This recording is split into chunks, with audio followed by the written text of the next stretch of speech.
Now that's significant. The Market Research Podcast. Hi everyone, thanks for joining us on this latest episode of Now That's Significant, a market research podcast. This is your host Michael Howard, the Head of Marketing at InfoTools. Today we're joined by Michelle Murphy Niedziela, PhD, who is a behavioral neuroscience expert in neuropsychology, psychology and consumer science. She brings industry experience from companies such as Johnson & Johnson, Mars Chocolate, HCD Research, focusing on R&D of innovative technologies and methodologies for consumer research. As founder of Neuroscientist,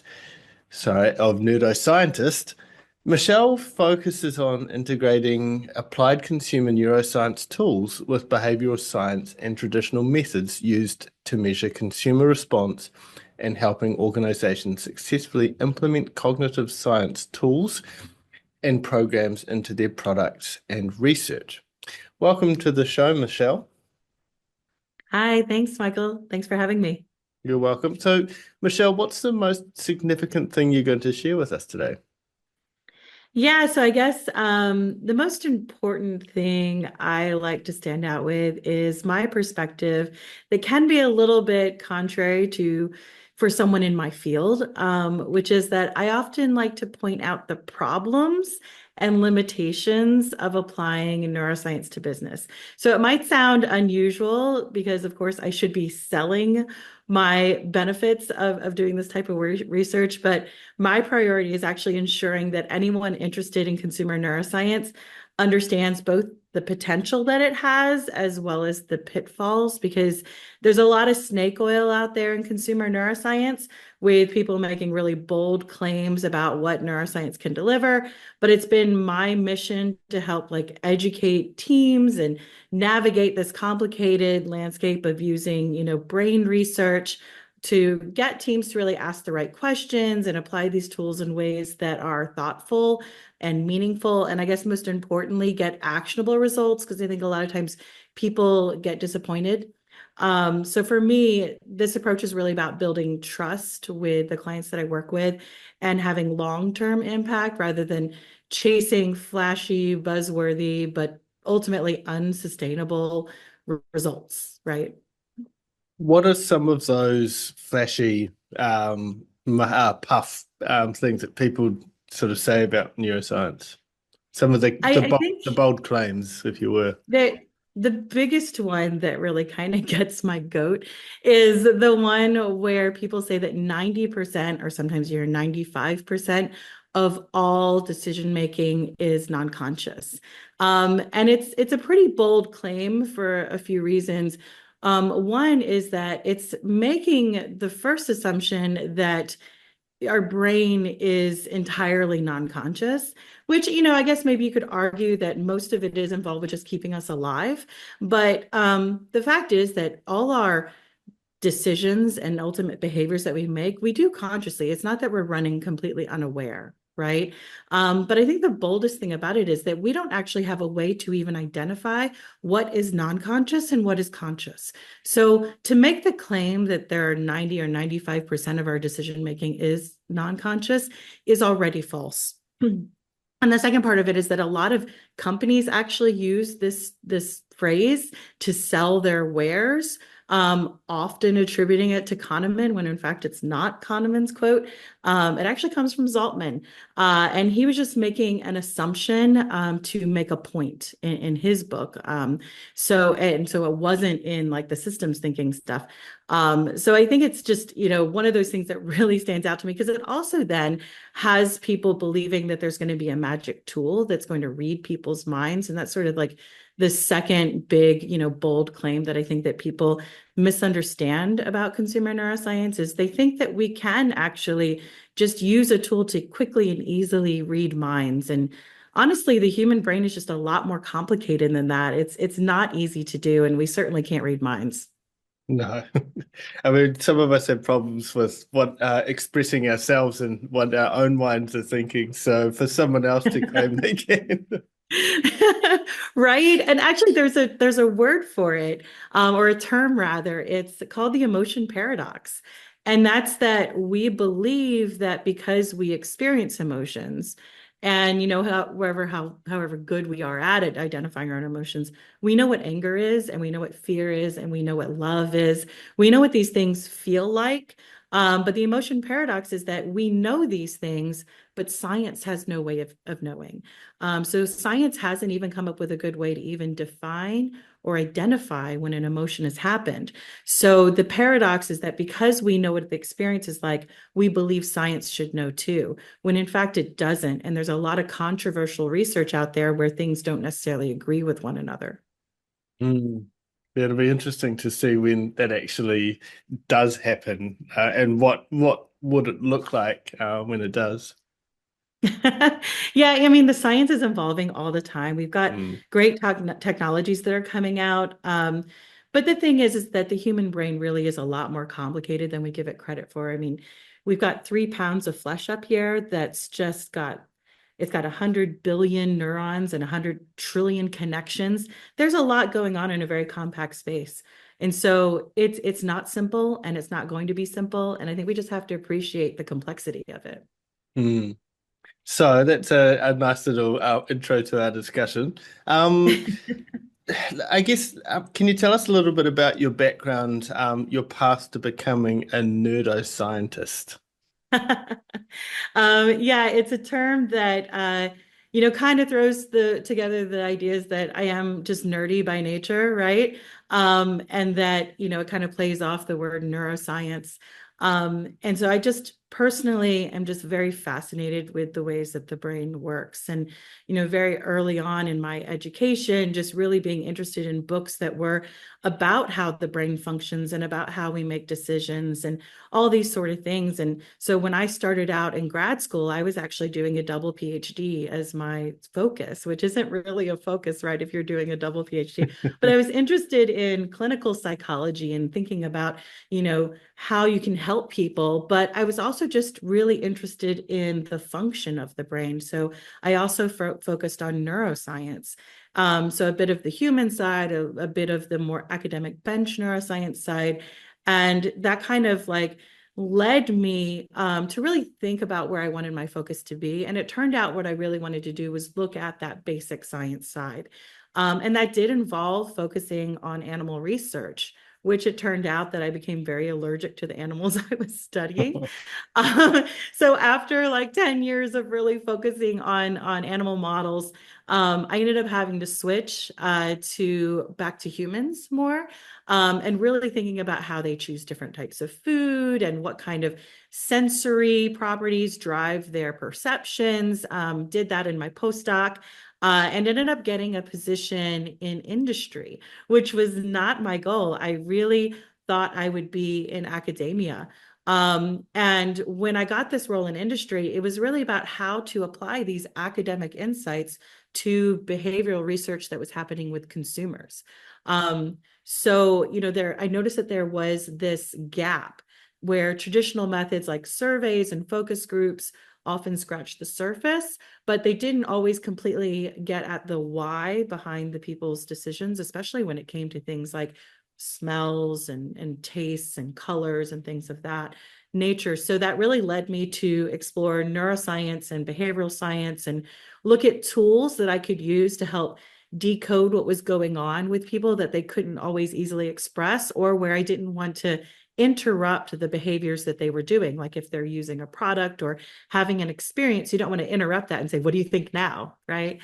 Mm. So if there are ways to sort of do that in a non-intrusive way, and really looking at consumer insights, not just preferences and opinions, but really thinking about the brain processes that are going on, could be emotions or the role of context and perception, multisensory experiences. And that sort of shift that I've had from that academia to industry perspective has really been how I now approach thinking about research and strategy. So really focusing on design that's going to be meaningful to get actionable insights from. Well, nice.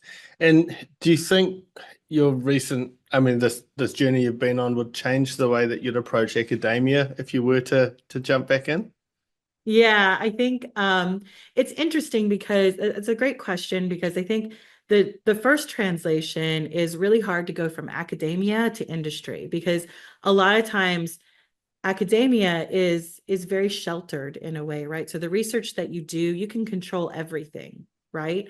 But in industry, like you really have to think about what's really going on with consumers and recognize that you can't have all the same type of people. It's not a homogeneous sample.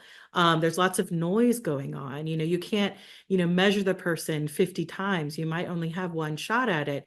And so often taking the theories and the designs from academia to industry can be challenging. But I think that the flip side that you're asking about is also really important. How can we take those industry needs and bring it back to academia to have them sort of focus on the basic science of it? And that's something I try to do now, where I do have a lot of colleagues that I work with and friends that I work with that are in academia. And I try to bring back those questions that I'm seeing in industry that I think that academia should maybe get a little more involved in or think about a little more. For example, I think when we're talking about a lot of these methodologies, the methodologies for measuring emotion that happen in academia aren't always applicable in industry. But industry has a real need for validated methodologies that they can trust that come from academia. So if academia can sort of find ways that are a bit more industry friendly to use these measurements, I think that that would be the greatest way to kind of do that backwards sort of application, like bring that industry into academia. Innovation. Yeah, I mean, innovation, everybody has to do it. And it's really interesting to think about the way humans think that can present us with innovation opportunities. What are those white spaces? Can we use any of the tools from psychology and neuroscience to try to see, well, where are the spaces that maybe we're not tapping into as a brand, as a product, as a company that provides services, whatever it might be? So is there a way we can look at needs and perceptions and see if there is some sort of gap? So, if I'm talking about shampoo and, there are certain things I need for a shampoo to do, and there are certain perceptions I have of a brand, can we take that disconnect and see where a brand could maybe fill in that gap?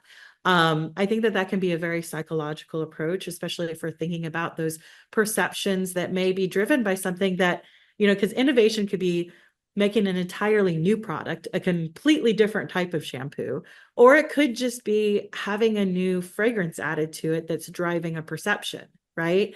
So I think it's really interesting to think about, the different ways that you can drive perception in different directions subtly, with like little sort of nudges from, a multi-sensory experience, or, trying to come up with a completely new space and new opportunity. Yeah. Your work combines neuroscience, psychology, and behavioral science. How do these fields complement each other when you're setting out to solve a particular business challenge? Yeah, it's interesting. I think when people hear neuroscience, they really focus on those tools that are reading the brain.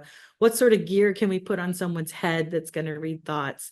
And I think they forget sometimes about psychology because they think it's kind of older and not as flashy or sexy, right? And even less so when they think of behavioral science because they're like, oh, well, the person's just doing something.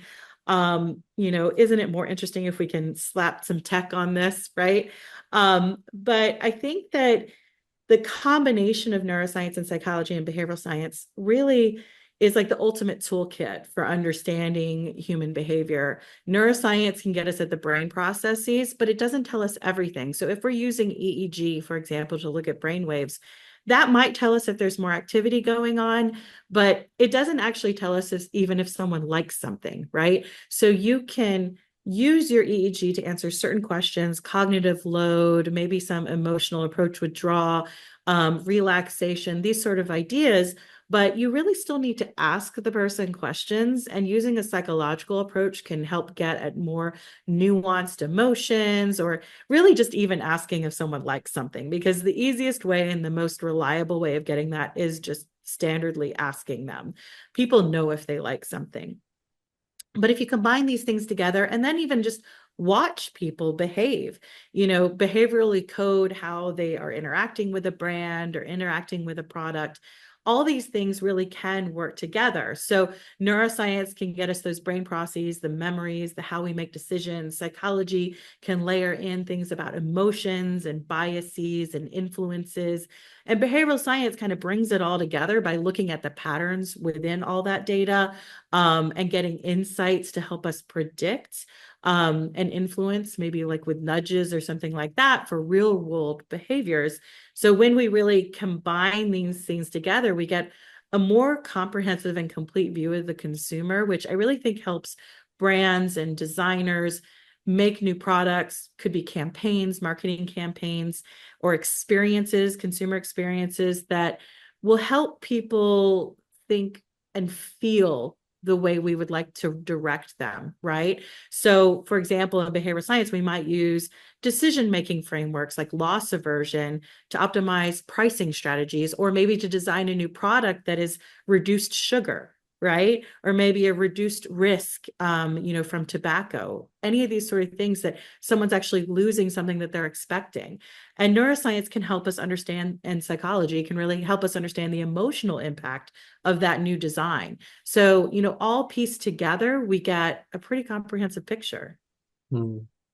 So neuroscience and psychology can or is rather complex. Yeah. But being in market research, it's our role to take the what can't be understood, what is uncertain, and then to grasp that understanding. So, how do you go about explaining your insights and sharing your insights in a way that is accessible but also doesn't lose its value? This is a great question, right? And I think that I like to, first and foremost, when I'm working with a client, kind of get them at a baseline of understanding of what we're even talking about. I think a lot of times people skip that step and they just want to jump, again, to that technology and getting a simple, easy answer, which is why you end up with a lot of snake oil salesmen that are, pitching a fancy metric, right, to read the brain, or, a specific tool that's going to answer everything. But I think if you can get the client to understand how complicated the science really is, then they appreciate better, what you're going to have to do within the study design, and then how complicated the results really are, that it's not a simple answer. And it can be interpreted in a few different ways. So I think if you can sort of mentally prepare people that it's not going to necessarily be a straightforward answer. Can we pick a winner out of prototypes? Potentially, right? But the use of neuroscience and psychology and behavioral science isn't so much about just picking a winner. It's kind of understanding that consumer journey along the way that gives us more insights. So I think it has been about also building the case and building the story. It's kind of like building an argument for that ultimate winner of the prototypes. And the reason that can be really important, I was working with a client recently that, yes, we did the psychological tools and the behavioral science tools to understand, which of these prototypes they should move forward with. But in showing that journey, they were able to go back to the data and then see that, okay, this was the winner for the Gen Pop, but what did that mean for maybe this particular demographic? Could we maybe design something a little bit differently that would be more appealing or drive a better driver of their ultimate, goals? If they changed and went with something that wasn't the winner, but maybe a winner up, or maybe even one that wasn't that popular for the Gen Pop. And so I think you got to make sure that you don't, throw the baby out with the bathwater, right? That there's a lot of value in that data. And that's one of the takeaways I've really gotten from doing this type of work, is that you shouldn't just go for that winner. There's maybe more information in the margins rather than the mean, right? Hmm. Yeah, it's a really good point. Um, So, what are some of the most effective neuroscience techniques for understanding consumer behavior? I mean, you've touched on some of the myths and misconceptions about their use. Yeah, I think As far as usefulness versus popularity is almost like a good question there. Mm, I think that when people think of neuroscience methodologies and consumer research, they automatically think EEG because it is something you place on your head. yeah, But of course, it's a little bit more expensive and it's really hard to set up the study, like design the study, because there's all these different parameters you have to think about that I think that we don't necessarily consider when we're doing more standard market research, right? So the fact that with EEG, for example, you have to think about handedness. yeah, So, if you're looking at the brain and a lot of the brain functions are lateralized, this can be affected if you have a few people in your study that are left-handed and everybody else is right-handed. You're left-handed. Yeah. yeah. So like that's important to know. So you actually might get screened out of an EEG study.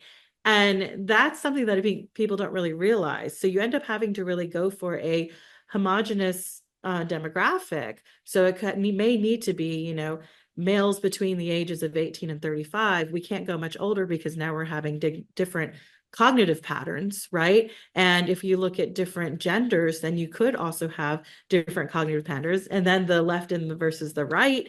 And there's all the other things that you have to think about. You have to prevent someone from drinking coffee for maybe from the night before, and that's certainly going to affect their mood. I don't know about you, so there's all these little things that you have to think about with using something like EEG. So while it's the most popular in terms of thought of, it's not always the most practical, and then also it might not also get you all the information that you need.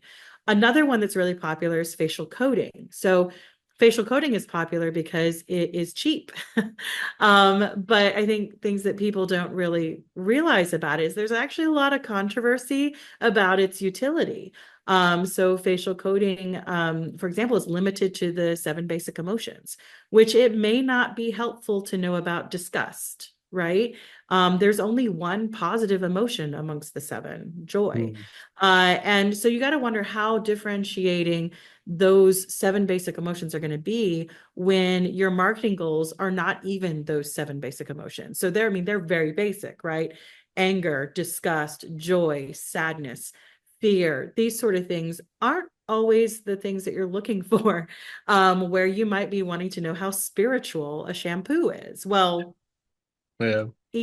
neither EEG or facial coding are going to get you that. But you've So, also got people that are expressive and some are not expressive as well. So, yes. which can, Yes. I was just talking to a friend of mine. We were at a kid's birthday party this weekend, and she's from Eastern Europe. And she was talking about how, oh, in Eastern Europe, you do not smile, and she was kind of making a joke of it. And it just got me thinking, yet again, here's another example of how you can get problems within something like facial coding, where some cultures are more expressive than others, right? So that's something you have to think about if you're going to use something like that. So it's not that there's maybe one tool that's going to be able to solve everything. I like to really approach it from, wait, forget the tool. What's your research question? Because each one of them has really different strengths that you should use them for. Eye tracking is going to be really good to see what people are looking at. So you're not interrupting their behavior, but you can actually see what they're looking at. EEG can be good for some of these brain states like cognitive load, things like that. Implicit association testing can get at those words that are kind of hard to reach, like spiritual shampoo, right? GSR, which is galvanic skin response, is really good for physiological arousal or excitement or stress. And those things can be really important for, how difficult is it using this new UX, right? So I think it just really depends on that research question. So we need to get away from focusing on the tool and focus more on what we're trying to accomplish and not worry about trying to be so flashy, right? And you might have to use more than one tool, right? You might have to use EEG in combination with GSR or implicit in a combination with eye tracking to really completely answer your question. So what are some of the common achieve things that people are looking to achieve when they come to you for the most common projects? Great question, because often they don't know. Yeah. They've heard of consumer neuroscience and they're like, well, I want to add it because I want deeper understanding. Well, deeper understanding of what, right? And they'll say, well, I think that it's going to give us better differentiation. Maybe differentiation of what, right? And this can get to be a very annoying process, but I like to step back and say, okay, what are our KPIs, right? What's going to be the decision maker? Like, what are we trying to do? Okay, we're trying to find which of these prototypes to move forward with. Well, what are your action standards? What do you need to know that this one's going to perform best? Well, they say, we want to know that it's going to sell the most, right? And we know that just asking liking is not going to predict purchase behavior. But unfortunately, and I have to inform people a lot of time, none of these tools in consumer neuroscience, none of them are going to predict future behavior necessarily, right? So what it really is about getting a more nuanced, a more complete picture of what's going on with the consumer in the moment. And that can help you better predict, through behavioral modeling. But it's not going to be easy and it's not going to be simple. So the biggest questions have been more around that. How can we better predict consumer behavior? How can we, differentiate products better? And I can design around those questions, but it's almost better if you have an even more specific question. Like, what's the impact? What's the perception on the brand? How does the perception of the brand change if we change the color of the shampoo, or reduce the sugar in the cereal? What happens to the brand perception, and does that cause incongruency, right? Because we know that incongruency is going to decrease sales. So those sort of questions are things that we can work with, and often it's working with that client to sort of narrow in on what their needs are and what the ultimate research question is. Do you feel that there are some particular aspects of neuroscience or psychology that are underutilized by the commercial sector? Yeah, I think they're always going for something that's either flashy, right? Or for something that's cheap and easy. And I don't know if you've seen that Venn diagram that's like cheap, fast, good, right? And it's never going to be all of those things. And so I think, when you're thinking about that, it is like a balance, right? So I think a lot of times people are so quickly going for the thing that is flashy or going for the thing that is cheap that they forget that you might have to step back and think about design. I feel like that's the real missing element. And a lot of that comes from psychology. So if you kind of step back and learn a bit more about psychological research design, I think that can help inform and make probably most of our studies a lot more successful if we were to take into account some of those rules of study design, like making sure that you have a defined, variable, right? So what is our dependent variable? What are our independent variables? What can we control? Let's really think about the noise in the situation. Let's account for, covariance. Can we use statistics to better understand the relationship between maybe some implicit testing words that we've done against liking or a KPI like purchase intent? Really utilizing that study design and that psychological study design in particular, all of that's super boring though, right? So like when you're talking to a marketing team or a market research consumer insights team, they would love to like skip beyond that, I think a lot of the times, but I find that if you can kind of drag them skipping, kicking and screaming back to, no, wait, let's really think about the design to make sure that we can get the actionable result, the results are way better. Mm. And are there any, I guess, parts of what you do or offerings that tend to have a higher return on investment than others? Um, Interestingly, so I work with a lot of end clients now, which is different than when I was more on the agency side. We did a lot of work with other agencies to pair together for the end client. And now that I'm working more for the end client side, the big value for their spend has been on educating their teams. Mm. And the real reason behind that is because there's all these tools that come out and all these claims, and a lot of agencies that hide behind proprietary methods or proprietary algorithms, that it's really been beneficial for these end client teams to educate, to be able to ask the right questions, like get enough knowledge to be dangerous, right? So that's really been, my aim currently, and because that seems to be just a huge need, that when they go to an agency to get research done, that they can ask for what they need, to really even just to formulate those research questions in a way that's going to get them the best results. So I think that that has been something that has been worth the investment quite a bit. And I think it's also just been worth the investment for the end clients to also just sort of tap into some ways to easily integrate some of these tools. I think implicit association testing is a pretty cheap and easy way for people to put a little bit of a toe into using psychological methods. And it's been getting really great results as far as return. I mean, it's very cheap to do. It's not very intrusive on your overall survey because you can just sort of insert it into a survey you're already doing.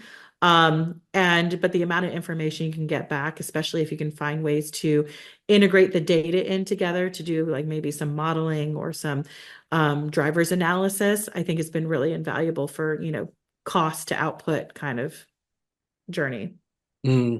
One thing that I've been thinking about is your comment on the whole snake oil and marketing puffery, I guess you could say. Yeah. Have you actually done any work on this and show the positive, the negative impact it may have on the sales journey?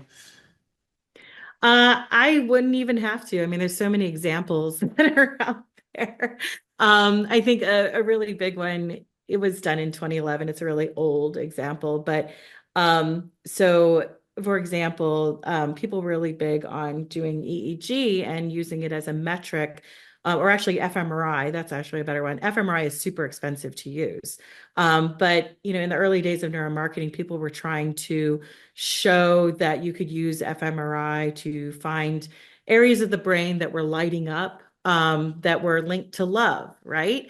And so a study came out, Martin Lindstrom, he wrote a book called Biology, and he published an op-ed in the New York Times in 2011 saying that he did a study using fMRI that you love your iPhone, really. That was like literally the name of the article. And unfortunately, he said the amygdala lit up and that this is the area that is associated with love. And the problem was that different areas of the brain have multiple functions. And the area of the brain that he was talking about lighting up also lights up for all sorts of other things, right? And so this is really a problem of reverse inference. So what ended up happening in those early days of neuromarketing is that people really bought into this idea that you could look for lighting up in EEG or fMRI and link it to love or liking, when in fact the brain doesn't have a liking center. It doesn't have a buy button that's going to force people to do anything. So there were a lot of disappointed results out there. So unfortunately, a lot of companies experienced that and they continue to experience it. I think also if you go to any neuromarketing, if you just type in neuromarketing and you go to any of the companies that are selling some of these tools, they will have on their website 95% of all decision making is non-conscious. And I think right there, it's already, you should have red flags up because that's not that's not true, right? But it leads people to believe that it's true because it's using a number, right? And it sort of makes sense to us. We think it appeals to us because it sounds right, and so it makes people kind of fall victim to this. And the truth of it is that anybody can be a neuromarketer. You can go on Amazon right now and you can buy an EEG headset and you can hang a sign out on your front door that says you can read minds, right? And there's no certification you need. There's no education you need to do that. You just need to say things that make sense to people, right? And that's where the danger lies, is that, a lot of the end clients out there are really looking for easy solutions. So it's very easy to fall prey to that, which is again why I think it's really the education that is the best investment, to be able to question things and push back against, some of these neuro-myths. So what trends or advancements in neuroscience are you most excited about I guess particularly for the future of market research and consumer insights? I think, this is going to be kind of a lame answer, but like kind of AI, right? I mean, it's the answer for everything right now. That's what everybody's really excited about. But it's in a boring way of using AI, right? So people are really interested in, maybe, replacing interviewers with AI chatbots or something like that. I'm a little bit more interested in AI's ability to find patterns. So maybe it's looking at the responses people are giving in interviews or focus groups to identify patterns that specifically are related to psychological principles or behavioral frameworks like loss aversion, like I was talking about before. AI can understand, the patterns that we're looking for that match up to these theories or these frameworks. So being able to analyze for something like that. I also just think that advanced statistics and data science have been very exciting for drivers analysis. So being able to take these very large and disparate sets of data and finding ways again, of putting them together using machine learning, using AI again to really look at how things are connected and yeah, make better predictions, develop models that could be used to maybe help with this, billion-dollar, trillion-dollar question of how can we better predict consumer behavior? Because we can't. And so I think it's really going to be about looking at these different sources of information to really be able to do that. And it's really hard for humans to do on their own. But with the assistance of AI or machine learning, I think that we're getting closer. Mm. So for AI to be useful, you do need a lot of data in there. From a Yeah. neuroscience psychology perspective, where do you see this data coming from to get any sort of value out of it? So I think a lot of market research companies are starting to really train their own. And I think that that's been really interesting, specifically if you think about like the field that I'm most involved in is sensory. And so really training the models on the types of language and the types of processes that we use in sensory and that consumers use in sensory, that might be specific to just food or might be specific to cosmetics or whatever it might be. So having, LLMs that are really focused in that area and really focused also on emotion and consumer emotion specifically around these types of experiences. I think that that's happening more and more as you talk to different companies, whether it's a market research provider or even the end clients are now developing their own internal systems. I think that that is helping us, right? So you still need the human in there to do all that training, and you need the human to sort of lead the AI to know where to look, right? But it can often be overwhelming for the human alone to try to look. Mm. Yeah, the thing I always find interesting is people can't Google search well. Um, so trying to prompt is just a whole other It's an level. art. It's an art. I know, that's absolutely true. Yeah, but there's courses you can take now. And that's why, when I talk to students, which I do often, I lecture for different consumer courses or psychology courses. And when they ask me what they should be doing right now, in addition to school, it's like start working with AI, like not to do your homework, not to write your papers, but just to understand better how to communicate and get the answers that you want. Because I think that that's going to be really useful when they go into their jobs. And, like I have my own understanding of neuroscience and psychology, and I can use AI as an assistant to sort of help organize these thoughts or, help look for patterns in my own thinking about these approaches. And so learning how to write those prompts is going to be invaluable.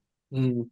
And also to use it as I guess a challenge. Like, what are you missing? Like Yeah. what gaps are there in your position in the work, etc. So you're making yourself better, and challenging you to think about something in a lot deeper way than you had. it's easier to ask ChatGPT to challenge you or, point out your problems than it is asking a coworker in some ways, right? Mm, So if you were like, to go to your coworker and say, what am I missing? What am I doing wrong here? You could certainly do that, and that's probably useful. But it certainly is easier and has a less of a, emotional impact to ask a GPT to do it. mm. Yes. So what advice would you give to market research professionals or brands looking to incorporate neuroscience into their work? I say proceed with caution, right? I'd say proceed enthusiastically, but cautiously. So that's a very nerdy approach to any topic, right? You want to approach it in a nerdy way. You want to read things and, start following blogs or podcasts. There's plenty out there. I have my own. But, start listening to these conversations that people are having and put in that work to be nerdy about it. Be curious, but again, be critical. And I think that that's the best thing you can really do. Don't accept what someone's trying to sell you. The quote that I like to give people is that a widget salesman's only going to sell you a widget, right? They're not going to sell you not a widget. That's not their business. So if you go to someone who is selling facial coding or selling EEG or selling implicit association, they're not going to tell you that it's not going to answer your question. They're going to tell you it can answer everything. So always approach anybody selling you that with that sort of critical eye, and that's going to help you. No, good words of advice and nice thing to close on as well, I guess. Unless you've got any final thoughts on the matter. No, I'd say, go out there, go to conferences, hear these people talking about it because they certainly are. Stay nerdy, stay curious, and see what interests you the most. No. Well, it's been a fascinating talk today, Michelle. Thank you so much for joining us. Thank you for having me. This has been fun. It has. And to the listeners out there as well, thank you for joining us. We would appreciate it if you were to share this podcast with someone else who might find it interesting. If you subscribe to it or even left a review as well, we'd be very grateful. So until next time, thanks for listening to Now That's Significant.